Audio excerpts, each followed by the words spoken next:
एक लड़का और एक लड़की सुबह के 10 बजे एक होटल के अंदर जाते हैं और वहां जाकर एक कमरा किराए पर ले लेते हैं और सामने वालों से कहते हैं कि हम शाम 5 बजे तक इस होटल में रुकेंगे।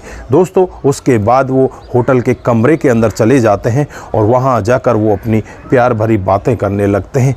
लेकिन उनके बीच में फिर वहां पर कुछ ऐसा होता है कि दोनों ही वहां पर अपनी अपनी जान दे देते हैं। दोस्तों, दोनों की वहां पर जान चली जाती है। 5 बजे के बाद जब होटल के कर्मचारी उनसे चेकआउट के लिए बोलने के लिए जाते हैं तो वहां जाकर देखते हैं कमरा अंदर से बंद है और जब दूसरी चाबी से कमरा खोला जाता है तो उनकी भी आंखें फटी की फटी रह जाती हैं कि यहां पर 2 डेड बॉडी पड़ी हुई हैं। दोस्तों, होटल में हड़कंप मच जाता है। तुरंत ही वहां पर पुलिस को बुलाया जाता है। पुलिस मौके पर पहुंच जाती है।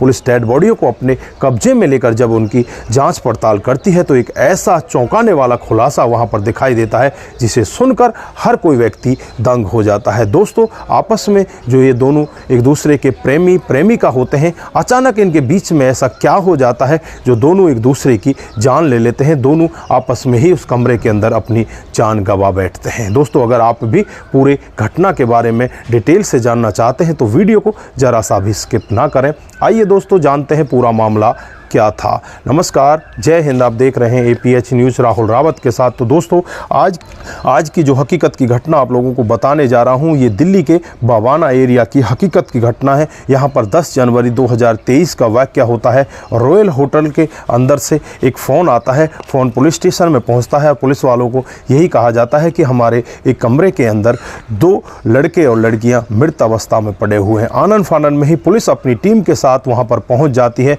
और उस कमरे को सील कर दिया जाता है। चारों तरफ से जांच पड़ताल की जाती है तो वहां पर एक लड़की लगभग 20-22 साल की उम्र जिसकी होती है, एक लड़का जिसकी उम्र 20-22 साल होती है। दोस्तों, जब उन दोनों के बारे में जांच पड़ताल की जाती है तो लड़के का नाम विष्णु होता है जो बिहार का रहने वाला होता है। लड़की का नाम प्रिया होता है जो उत्तर प्रदेश की रहने वाली होती है। दोस्तों, दोनों के मोबाइल वहां से बरामद कर लिए जाते हैं। जो लड़की का मोबाइल होता है उसमें लॉक लगा होता है। लड़के का जो मोबाइल होता है उसमें लॉक नहीं लगा होता। दोस्तों, उसमें कॉल डिटेल को जांचा जाता है तो जिस पर लास्ट बार बात हुई थी उसी नंबर पर दोबारा फ़ोन किया जाता है। पुलिस वाले उस नंबर पर फ़ोन करते हैं और उस व्यक्ति से, सामने वाले से बोलते हैं कि क्या तुम इस विष्णु को जानते हो? तो वो कहने लगता है कि हाँ, ये मेरा दोस्त है, मैं इसको अच्छी तरह से जानता हूँ। तो फिर उसको बुलाया जाता है कि तुम फटाफट इस फलां होटल में आ जाओ, यहाँ पर कुछ बहुत बड़ी घटना हो चुकी है। दोस्तों, उसके बाद वो लड़का दौड़ा दौड़ा हुआ उस होटल में पहुँच जाता है और होटल में पहुँचने के बाद जब 2 डेड बॉडी देखता है तो उसके भी पैरों तले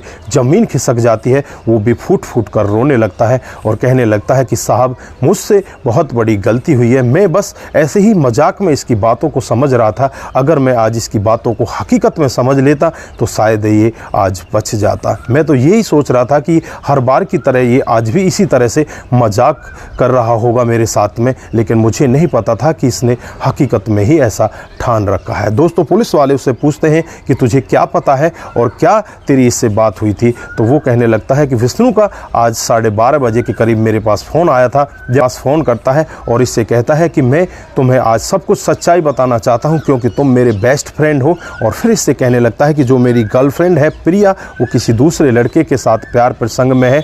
मैंने कई बार उसको मना भी कर लिया लेकिन वो मानती ही नहीं। वो इस तरह से मुझे धोखा दे रही है, लेकिन आज उसका ये धोखा अंतिम धोखा होगा। मैं उसे आज मार दूंगा और खुद को भी मैं उसके बाद ख़त्म कर लूँगा। लेकिन यहाँ पर जो इसका दोस्त होता है वो बस यही समझता है कि शायद ये विष्णु आज भी मजाक कर रहा है, क्योंकि बहुत बार इसकी लड़ाई इसके साथ होती रहती थी। ये अपनी प्रेमिका के साथ इसी तरह से लड़ता रहता था और इसके पास इसी तरह से फ़ोन करता रहता था। लेकिन ये व्यक्ति, ये लड़का आज इसी तरह से रोता हुआ कहता है कि मुझे नहीं पता था कि ये आज हकीकत में ही ऐसा कर देगा। दोस्तों, यहाँ पर जब उन दोनों डेड बॉडियों की तलाश की जाती है तो पता चलता है प्रिया के जो गला होता है उस पर कुछ ब्लेड वगैरह से उसमें कट का निशान होता है। इधर जो विष्णु होता है वो यहाँ पर उसके मुंह से झाग निकल रहे होते हैं, यानी कि उसने कुछ जहरीला पदार्थ खाया होगा। दोस्तों, उसके बाद दोनों डेड बॉडियों को उठाकर उन्हें पोस्टमार्टम के लिए भेज दिया जाता है।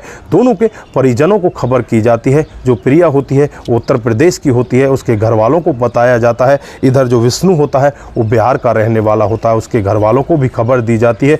दोनों के घर वालों को जब पता चलता है तो उनके पैरों पैरों तले ज़मीन खिसक जाती है कि तुम्हारे बच्चों ने ऐसा कैसे कर दिया। दोस्तों, यहाँ पर कुछ गलतियाँ माता पिता भी कर जाते हैं। अपने बच्चों को बाहर पढ़ने या नौकरी करने के लिए भेज तो देते हैं, लेकिन उनके बारे में कभी भी वो जांचने परखने की कोशिश नहीं करते कि हमारा बेटा हमारी बेटी वहाँ पर किस तरह से रह रहे हैं, क्या वहाँ पर कर रहे हैं। अगर थोड़ी सी जांच पड़ताल की जाए या उनके बारे में थोड़ी सी आपस के या आपसी उनके अड़ोसी पड़ोसियों से जानकारी ली जाए तो सबको पता चल जाएगा कि वहाँ पर हो क्या रहा है, या उनके साथ मिलके भी आना चाहिए। इस तरह से किसी को अकेला नहीं छोड़ना चाहिए। दोस्तों, हमारी तो यही राय है। बाकी आप लोग क्या कहना चाहते हैं?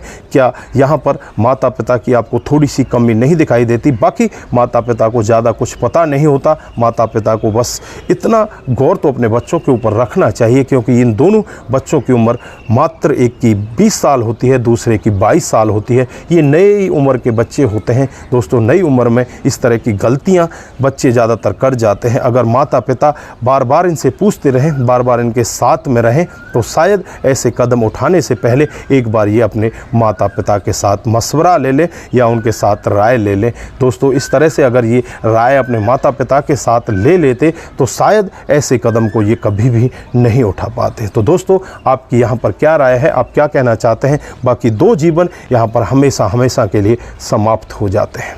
दोस्तों, आज के लिए बस इतना ही। फिर मिलते हैं किसी नए मूड के साथ। तब तक के लिए आप अपना ख्याल रखें, परिवार का ख्याल रखें, सतर्क रहें, सावधान रहें और ऐसे क्राइम को अपने आसपास ना होने दें। नमस्कार, जय हिंद,